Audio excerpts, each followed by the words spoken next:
Hello students, our today's topic is quadratic equation. Quadratic equation. आप लोगों में से कुछ स्टूडेंट सोच रहे होंगे कि हमने क्वाड्रेटिक इक्वेशन क्यों स्टार्ट किया। मैंने क्वाड्रेटिक इक्वेशन इसलिए स्टार्ट किया, थर्ड चैप्टर स्टार्ट ना करके, क्योंकि अभी रिसेंटली हमने क्या किया था, पॉलिनोमियल्स किया था। और पॉलिनोमियल्स जिन बच्चों ने अच्छे से स्टडी कर लिया है, समझ लिया है उसको, तो उनको क्वाड्रेटिक इक्वेशन करने में बहुत आसानी होगी। तो आज मैं सबसे पहले आपको इंट्रोडक्शन दूंगा कि क्वाड्रेटिक इक्वेशन क्या होती है। स्टैंडर्ड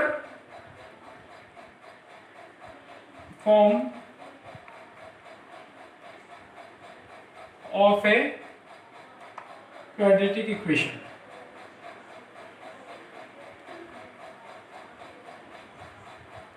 क्वाड्रेटिक इक्वेशन की स्टैंडर्ड फॉर्म क्या होती है। आपको मैंने पॉलिनोमियल्स में क्वाड्रेटिक पॉलिनोमियल्स बताए थे। क्वाड्रेटिक पॉलिनोमियल अगर आपको याद हो, लीनियर बताया था, linear polynomial, quadratic polynomial, cubic polynomial, by quadratic polynomial. तो लीनियर पॉलिनोमियल क्या होता है, जिसकी डिग्री 1 होती है। क्वाड्रेटिक पॉलिनोमियल आपको याद होगा, जिसकी डिग्री कितनी होती है, 2। तो स्टैंडर्ड फॉर्म क्वाड्रेटिक इक्वेशन की क्या होती है, ax square plus bx plus c। ये आपका क्या था, आपको ध्यान होगा, ये आपकी स्टैंडर्ड फॉर्म थी किसकी, बाय, ये थी क्वाड्रेटिक पॉलिनोमियल। क्वाड्रेटिक पॉलिनोमियल की स्टैंडर्ड फॉर्म थी ये। और अगर इसको ही हम इक्वल्स टू पुट कर देते हैं 0 इक्वल टू 0, तो ये हो जाती है हमारी स्टैंडर्ड फॉर्म ऑफ एक quadratic equation, ax square plus bx plus c। अब बताओ इसमें डिग्री कितनी है इसकी, 2। हाईएस्ट पावर, वेरिएबल की हाईएस्ट पावर कितनी है, यहाँ पर 2 है, तो इसलिए ये क्या होगी, आपकी क्वाड्रेटिक इक्वेशन होगी। कुल मिलाकर अगर आप एक क्वाड्रेटिक पॉलिनोमियल को 0 पुट कर देते हो, क्योंकि पॉलिनोमियल से मैं इसलिए रिलेट कर रहा हूँ कि आपने जो लास्ट टॉपिक पढ़ा है वो पॉलिनोमियल्स पढ़ा है, 0 के इक्वल पुट कर देते हो या किसी रियल नंबर के इक्वल पुट कर देते हो, तो आपको जो भी एक्सप्रेशन मिलेगा that is a quadratic equation. Where एक बहुत मोस्ट इंपोर्टेंट कंडीशन क्या है, where a is not equal to 0। a क्या नहीं होना चाहिए, 0 नहीं होना चाहिए। अगर a 0 हो जाता है तो x स्क्वायर का कोफिशिएंट अगर 0 हो गया तो ये वाला टर्म 0 हो जाएगा, तब तो क्या हो जाएगा, ये bx plus c equals to 0। तो bx plus c equal to 0 हो जाएगा, तो तब क्या हो जाएगी, ये लीनियर इक्वेशन। कुछ एग्जांपल मैं बताता हूँ आपको। अगर कोई हमसे पूछता है x square plus 2x plus 3 equals to 0, क्या ये क्वाड्रेटिक इक्वेशन है। x square plus 2x equals to 0, क्या ये क्वाड्रेटिक इक्वेशन है। आप कहोगे सी तो है ही नहीं, कोई प्रॉब्लम नहीं है इसमें, ऐसी कोई कंडीशन नहीं है, सी 0 हो सकता है। x square plus 2 equal to 0, ये क्वाड्रेटिक इक्वेशन है ये भी क्वाड्रेटिक इक्वेशन। क्यों, इसमें x का कोफिशिएंट बेशक 0 है, x वाला टर्म नहीं है, b 0 है इसका मतलब इसके अंदर, तभी भी एक क्वाड्रेटिक इक्वेशन है। लेकिन अगर मुझसे कोई कहे कि 2x प्लस, ये क्वाड्रेटिक इक्वेशन है, लेकिन मुझसे कहे कोई 2x प्लस 3 इक्वल्स टू 0, ये क्वाड्रेटिक इक्वेशन है नहीं, ये क्वाड्रेटिक इक्वेशन नहीं है, ये लीनियर इक्वेशन है। इसकी डिग्री कितनी है, 1 है। तो इजीली आपको रिकॉग्नाइज करना आना चाहिए, आइडेंटिफाई करना आना चाहिए कि whether a given equation is a quadratic equation और नॉट, क्वाड्रेटिक इक्वेशन है या नहीं है। तो आप हमेशा क्या देख लेना है आपको। अगर मुझसे एक और मैं एग्जांपल दे देता हूँ कि सपोज मुझसे कोई पूछता है x square is equal to 4, ये क्वाड्रेटिक इक्वेशन है। x square is equal to 0, ये क्वाड्रेटिक इक्वेशन है। या 2x square is equal to 0, ये क्वाड्रेटिक इक्वेशन है, ये भी है। मींस ये टर्म आपका 0 नहीं होना चाहिए, ये टर्म 0 हो जाए चाहे ये टर्म 0 हो जाए, उससे कोई फर्क नहीं पड़ने वाला है, तो वो क्वाड्रेटिक इक्वेशन रहेगी। अब आपके एक्सरसाइज से हम स्टार्ट करते हैं ताकि आप आइडेंटिफाई कर सको कि कोई भी जो गिवन इक्वेशन है वो क्वाड्रेटिक इक्वेशन है या नहीं है। इसमें आपके कुछ क्वेश्चन दिए हुए हैं, अगर हम एक्सरसाइज से करेंगे तो आपको अच्छे से समझ आ जाएगा।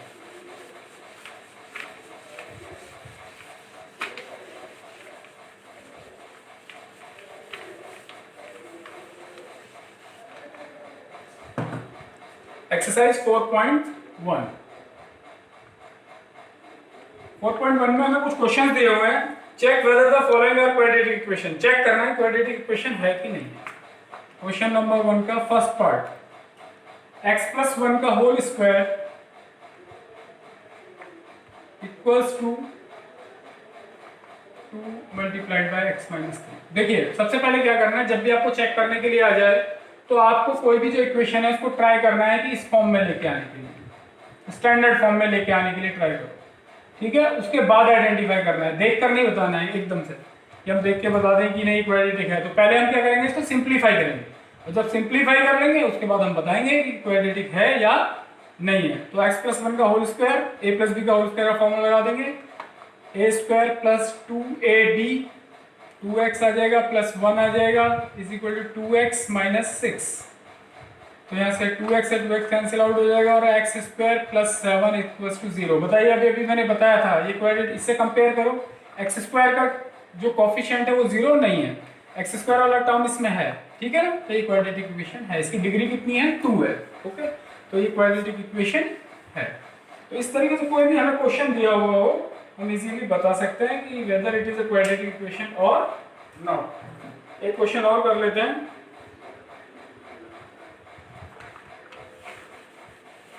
इसी का क्वेश्चन नंबर 1 का आपका है, इसमें third part, x minus 2 multiplied by x plus 1 is equal to x minus 1 multiplied by x plus 3।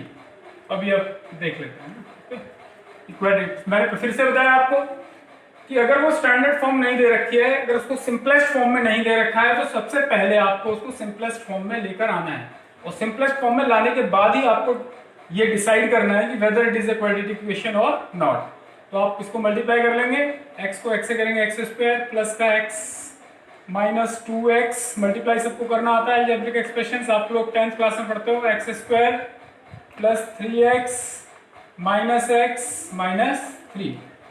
तो यहाँ भी एक्स स्क्वायर रहता है, तो एक्स स्क्वायर से एक्स स्क्वायर क्या हो जाएगा आपका, कैंसिल आउट हो जाएगा, x माइनस 2x कितना बचेगा आपका, यहाँ से माइनस का x माइनस 2, 3x में से 2x x जाएंगे तो 2x माइनस 3, आप इधर ले आओ इसको, minus x minus 2x minus 2 plus 3 equals to 0। तो आपका हो जाएगा ये minus 3x plus 1 equals to 0। और अगर हम माइनस 1 से मल्टीप्लाई करते हैं बोथ साइड्स तो 3x माइनस 1 इक्वल टू 0। तो बताइए, अगर यहाँ पर एक्स स्क्वायर का टर्म आया था, अगर इसको देख के हम सीधा बोल देते कि क्वाड्रेटिक इक्वेशन है, तो हमारा आंसर क्या हो जाता, गलत हो जाता। सिंपलेस्ट फॉर्म में लेकर आए तो बताइए क्या ये क्वाड्रेटिक इक्वेशन है, नहीं, no it is not a quadratic equation, it is a linear equation, it is a linear equation in one variable. Okay, तो मुझे लगता है आप इतना तो आप इजीली बता पाओगे। अगर कोई भी आपको क्वेश्चन दिया है तो आप उसको पहले सिंप्लीफाई कर लो, और सिंप्लीफाई करने के बाद में आप देख लो कि आपका जो एक्स स्क्वायर वाला टर्म है वो 0 नहीं होना चाहिए, मतलब एक्स स्क्वायर का जो कोफिशिएंट है वो 0 नहीं होना चाहिए, ठीक है। तो आप इजीली आइडेंटिफाई करके बता सकते हो कि whether a given equation is a quadratic equation और नॉट। ये सिंपल क्वेश्चन है, सबसे सिंपलेस्ट क्वेश्चन यही है। ओके, इसके बाद हम बात करेंगे कि how to solve a quadratic equation, कि सॉल्व कैसे कर सकते हैं हम, how to solve a quadratic equation.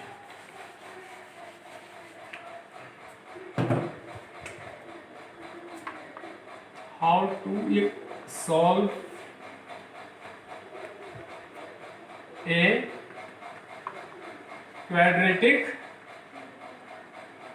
equation? How to solve a quadratic equation?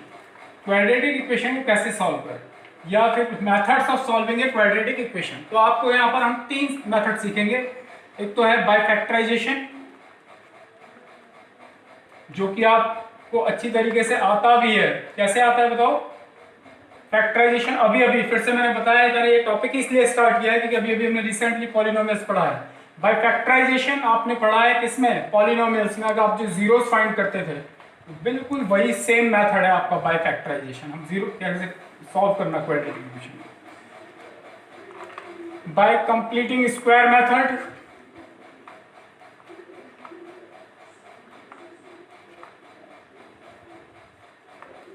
Bye completing square, एक ये मेथड है आपका, और एक मेथड है by using quadratic formula, by using quadratic formula. Actually ये जो क्वाड्रेटिक फॉर्मूला आता है वो भी बाय कंप्लीटिंग स्क्वायर मेथड से ही आता है, वो आगे मैं पढ़ाऊंगा, लेकिन आज हम जो फोकस करेंगे वो बाय फैक्टराइजेशन करेंगे, ठीक है। और ये सिंपल भी है क्योंकि आप पहले पढ़ चुके हो, आपको तुरंत से समझ में आ जाएगा कैसे करना। तो पहला टॉपिक हम आज स्टार्ट करते हैं बाय फैक्टराइजेशन।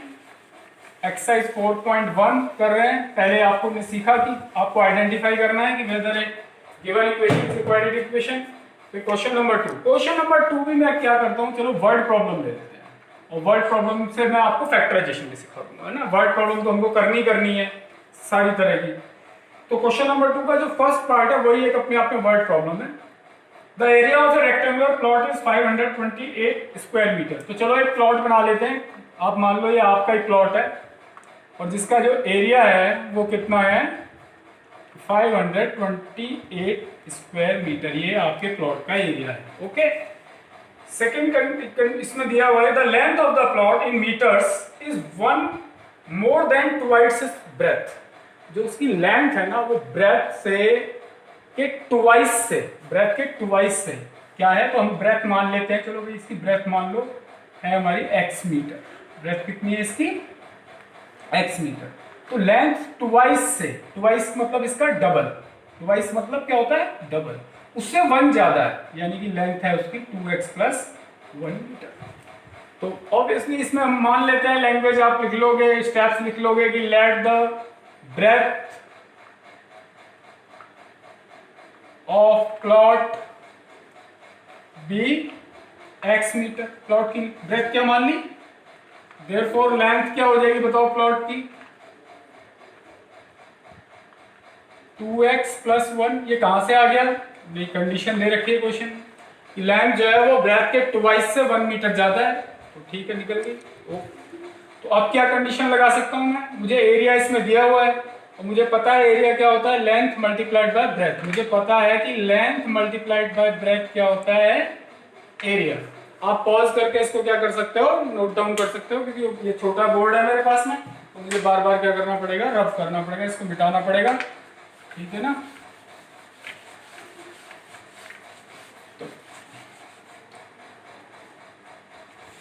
ओके, तो लेंथ मल्टीप्लाइड बाय ब्रेथ ये होता है हमारा एरिया। तो लेंथ कितनी थी आपकी, अभी भी मैंने बताया 2x + 1, क्योंकि ब्रेथ हमने कितनी मानी थी इसकी x, और लेंथ क्या दे रखी थी 1 more than twice of breadth. तो ब्रेथ का x है तो लेंथ होगी हमारी उसका ट्वाइस, कितना होगा 2x + 1, और ये हमको एरिया इसका दिया हुआ है कितना 528। ओके, अब देखते हैं इससे क्या होता है। तो मल्टीप्लाई करेंगे हम 2x² + x, तो 528।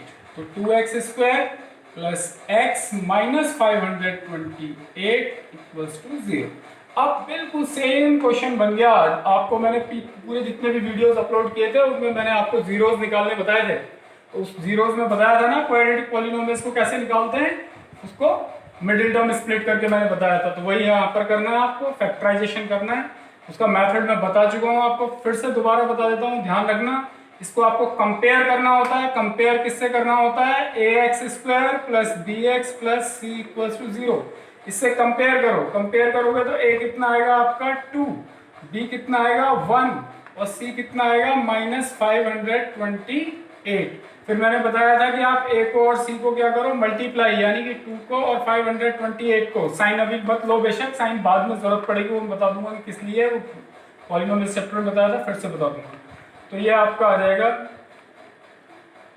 1056। अब इस 1056 के आपको इस तरीके से फैक्टर करने हैं कि आपको ये वाला टर्म मिल जाए, 1 मिल जाए। 1056 के इस तरीके से आपको सारे पॉसिबल पेयर्स देखने हैं। तो मैं देखो यहाँ पर 1056 का एक प्राइम फैक्टराइजेशन करके देख लेता हूँ।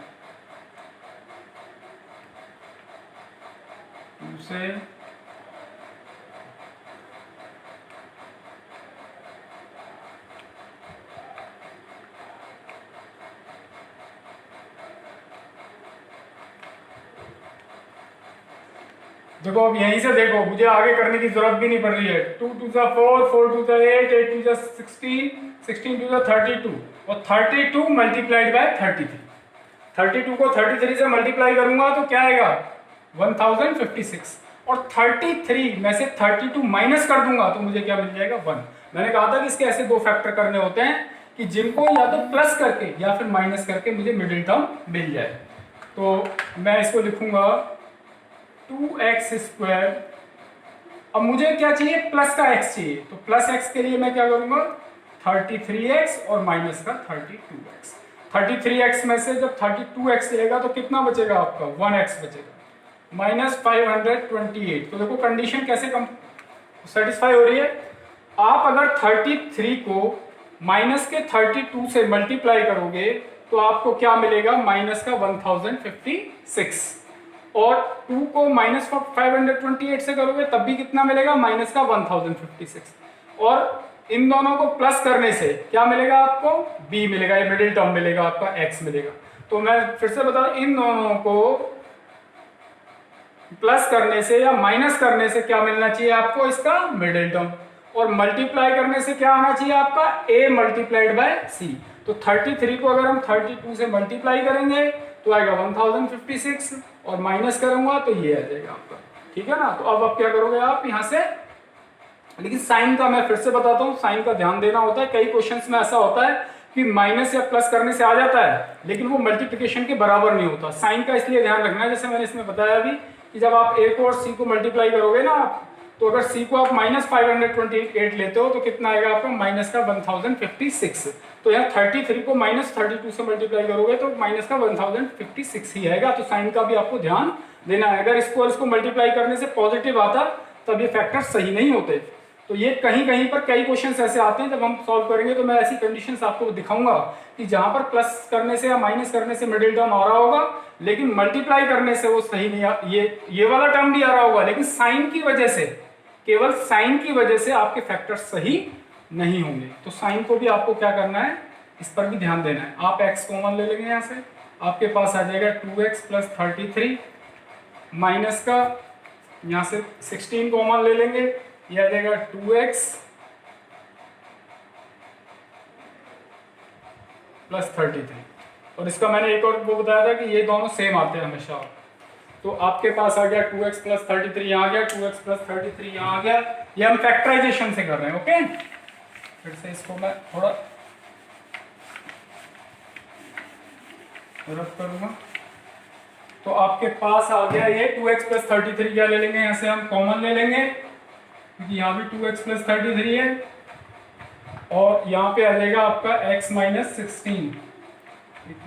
0। अब दो चीजों, अगर दो एक्सप्रेशंस का प्रोडक्ट 0 है तो उनमें से या तो एक 0 होगा या दोनों 0 होंगे। ये बात मैंने पिछले वाले अपने लेक्चर्स में बार बार बताई आप लोगों को। 2x कितना आ जाएगा आपका, माइनस का 33, और x आ जाएगा -33/2। x - 16 = 0 आ जाएगा, तो x आपका आ जाएगा यहाँ से 16। देखिए ये दोनों जो सॉल्यूशंस आए आपके -33/2 और 16, ये दोनों ही आपके मैथमेटिकली करेक्ट हैं। आपकी जो इक्वेशन बनी थी 2x² + x -528 = 0, ये भी इसको सेटिस्फाई करेगा, ये भी सेटिस्फाई करेगा, लेकिन इसको हम रिजेक्ट कर देंगे। फिर भी ये सेटिस्फाई करेगा लेकिन फिर भी इसको क्या कर देंगे, रिजेक्ट। क्यों रिजेक्ट कर देंगे, क्योंकि breadth cannot be negative. जो विड्थ है या ब्रेथ है वो क्या नहीं हो सकती, कभी भी नेगेटिव नहीं हो सकती। तो since the breadth cannot be negative, therefore इसको हमको क्या कर देंगे, रिजेक्ट कर देंगे।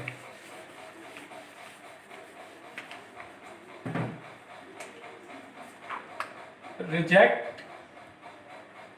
x is equal to -33/2, और x cannot be -33/2 as breadth cannot be negative।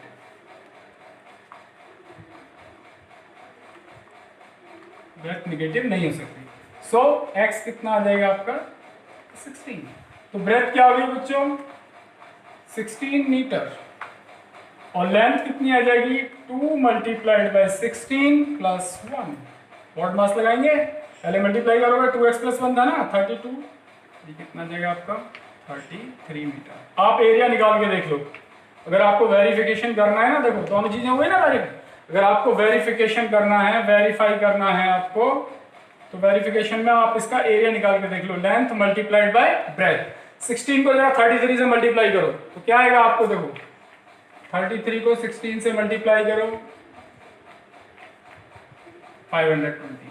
तो वहीं एग्जाम हॉल में बैठे बैठे हमको पता लग गया कि हमारा ये जो क्वेश्चन है एकदम करेक्ट है, क्योंकि ब्रेथ हमारी 16 है, लेंथ उसके ट्वाइस से एक ज़्यादा है, और एरिया कितना आ रहा है देखो 528 आ रहा है। तो मैंने आपको फैक्टराइजेशन बताया, और फैक्टराइजेशन तो आप करते ही आ रहे हो, मिडिल टर्म को ब्रेक करके आप करते हो। आपने जितने भी क्वाड्रेटिक पॉलिनोमियल्स के जीरोस निकाले हैं वो इसी मेथड से निकाले हैं। तो आपकी जो एक्सरसाइज 4.1 है वो इसी तरीके, इसमें केवल एक्सरसाइज 4.1 में रिप्रेजेंट करने के लिए कहा गया, सॉल्व नहीं करने के लिए कहा गया। लेकिन क्योंकि तुमको एक मेथड मैंने बता दिया है सॉल्व करना, तो आप क्या करना, इसको रिप्रेजेंट भी कर लेना 4.1 के, और सॉल्व भी कर देना। सॉल्व करने में भी कोई प्रॉब्लम नहीं आएगी, आपको इक्वेशन बनानी आनी चाहिए बस। अब इक्वेशंस में कई तरह के आएंगे, कहीं पर आपको इंटीजर्स के क्वेश्चंस आएंगे, कहीं पे आपको एज वाले क्वेश्चंस आएंगे, कहीं डिस्टेंस। तो हम वेरियस टाइप के जो क्वेश्चंस हैं उनको डिस्कस करेंगे आगे के अपने वीडियोस में। आपकी जो एक्सरसाइज 4.2 है, इसमें find the roots of the following quadratic equation by factorisation, इनमें सब में फैक्टराइजेशन से करना है आपको। फैक्टराइजेशन में सिंपली वही है, मिडिल टर्म को ब्रेक करके आपको स्प्लिट करके फैक्टराइजेशन करना है। तो आप एक्सरसाइज 4.2 तक के क्वेश्चंस कर सकते हो।